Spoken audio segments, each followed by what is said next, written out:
To start off, we need to get a hot pan. I'm just using a wide frying pan, just use whatever you feel comfortable with, and add a couple of tablespoons of olive oil.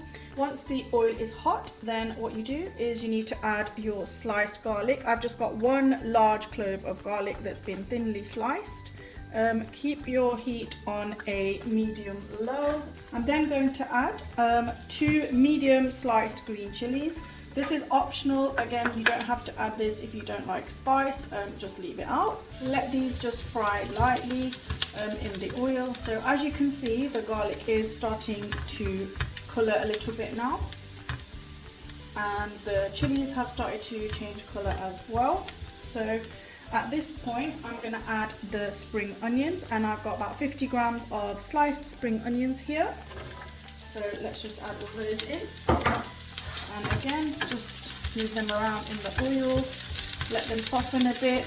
I don't want to fully cook these because you need to retain that little bit of bite, because the mushrooms obviously are very, very soft, and as I've mentioned in my previous videos, texture is very important in cooking. So let that cook for maybe a minute or two. Make sure you keep moving things around in the pan because you don't really want anything to burn. Again, the heat is still on a medium to low, so just always be mindful of that. So I'm happy with that now. The onions are starting to soften a little bit, especially the small green parts, and that's all you really want. And I'm now going to add the mushrooms. So there you go. They're just sliced flat mushrooms is what I've used, but you can use any mushrooms of your choice, depends on what you like. Button mushrooms take a little bit longer to cook. I prefer these mushrooms because they tend to cook a little bit quicker. You need to toss them in the oil. It does look like there's not a lot of oil, but I assure you when you add the pesto later on, you will see that you didn't need any extra oil at the start because you don't want it to be too oily. Once the mushrooms start to release that moisture, what I like to do is turn the heat up a little. So I'm putting it up to medium because, as I said earlier, I don't want the mushrooms to stew at all. Just keep moving them around. Oops, lost the mushroom there. I'm just going to now add just a small sprinkle of salt. You don't need a lot because, again, you've got the pesto coming and the pesto does have salt in it. The reason I put this salt in is because I want the mushrooms to release some moisture, and you can see that already. You know, you can see in certain mushrooms there, it's already started to get soft. At this point now, what I'm going to do is I'm going to spread the mushrooms out in the pan. I'm going to leave them on a slightly higher heat, and I'm going to turn up the heat a little bit more and leave them for a little while to brown. In about 2 minutes, I'm going to turn the gas down to low now, so turn it down completely. As you can see, the texture has changed, moisture has been released from the mushrooms. Just give them a little stir. The reason I have turned down the heat is because I'm going to add the pesto in, and you don't really want it to splatter everywhere. So I've got the pesto here. I'm going to add most of this pesto in, but just save a little bit for when you add in the cream cheese because you will need it. So we're just going to add that in. And I'm also going to add some black pepper at this point. Again, this is as per your taste, so put in how much you want. And then just give it a stir. So obviously if you had left this on a high heat, the minute you put that pesto in, it's going to start sort of spitting everywhere, and you don't really want that to happen. Once you've mixed it in, then by all means you can turn the heat back up now to a higher heat. It's been about 5 minutes.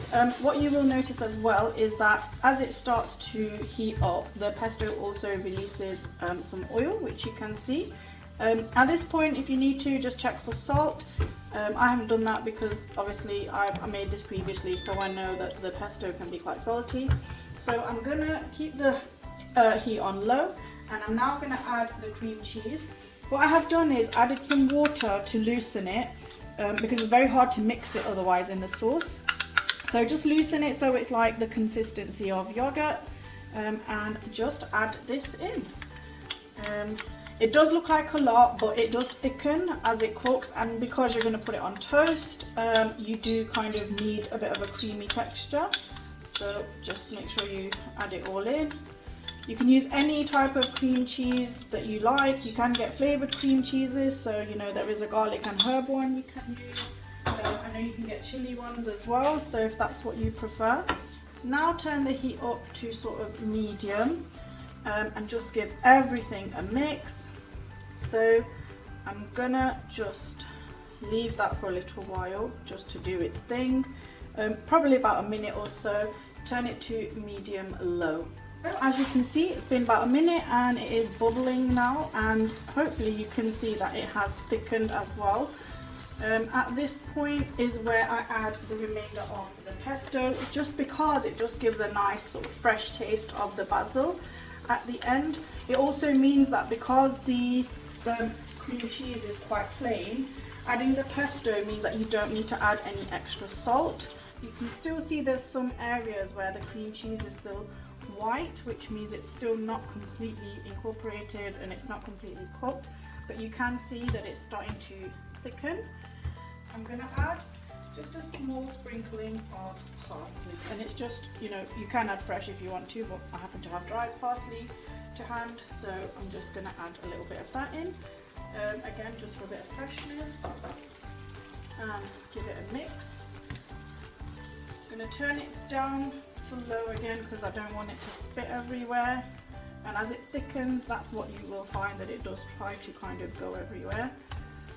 That's pretty much it for now, so it's ready to serve up. So I've got my toast here. Now I'm using sourdough because that's the bread that I prefer. Toast it, butter it, and cut it in half, makes it easier to serve. I'm going to turn off the gas now and get your mushrooms and just put them over the toast. So just put that on. The portion that I've made, by the way, is for 2 people, so this is not all for me. So yeah, just dish that on. It does smell amazing, I assure you. It's actually really yummy. So to garnish it, what I've got here is it's a balsamic vinegar glaze. So it's kind of sweet, a bit tangy, because the mushrooms have quite an earthy flavour. This goes really well with the mushrooms, I find. Gives it a nice bit of tanginess, bit of sweetness. So just give your bottle a shake, and then it's really up to you how you do it. I like to just drizzle it over, just like so. You don't need a lot, it's quite strong. If you obviously like it a lot, then by all means, you know, add more on, but I just like to drizzle it over like this. And then just finally, again, another little sprinkle of parsley, just for a bit of colour and a bit of freshness, and just sprinkle that over. And that's it. That's your mushrooms on toast done. So hopefully, you know, you'll watch this, you will have enjoyed it and you'll like it. Give it a try, let me know how you feel. Don't forget to like, share, subscribe, drop me a comment. And yeah, as always, have a delicious time.